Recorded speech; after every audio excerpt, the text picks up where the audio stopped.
Ceci est une lumière. Vous êtes une lumière. En fait, le monde est lumière.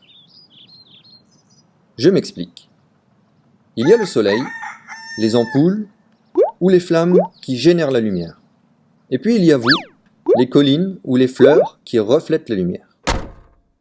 Le but de l'appareil photo est d'enregistrer ce flux continu qui lui parvient sur son capteur. Mais qu'est-ce que le capteur ? Ce n'est ni plus ni moins qu'un rectangle. Dans ce rectangle, il y a des cellules, et chaque cellule enregistre l'intensité lumineuse et la couleur de la lumière pour la transformer en courant électrique.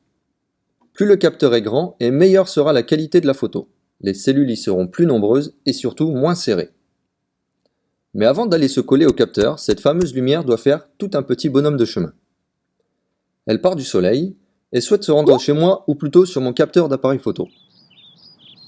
Elle va venir vous rendre visite avant que vous soyez vous aussi sur mon capteur. Ensuite, elle va passer dans mon objectif.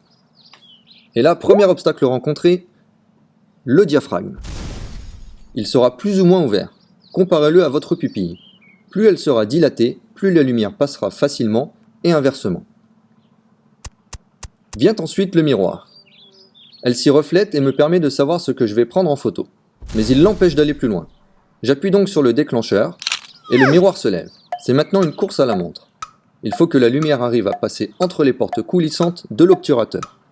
Plus elles resteront ouvertes, plus le capteur enregistrera des informations. Cela peut aller de quelques millièmes à plusieurs dizaines de secondes.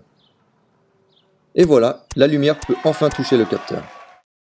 Une photo dépend donc principalement de 3 paramètres.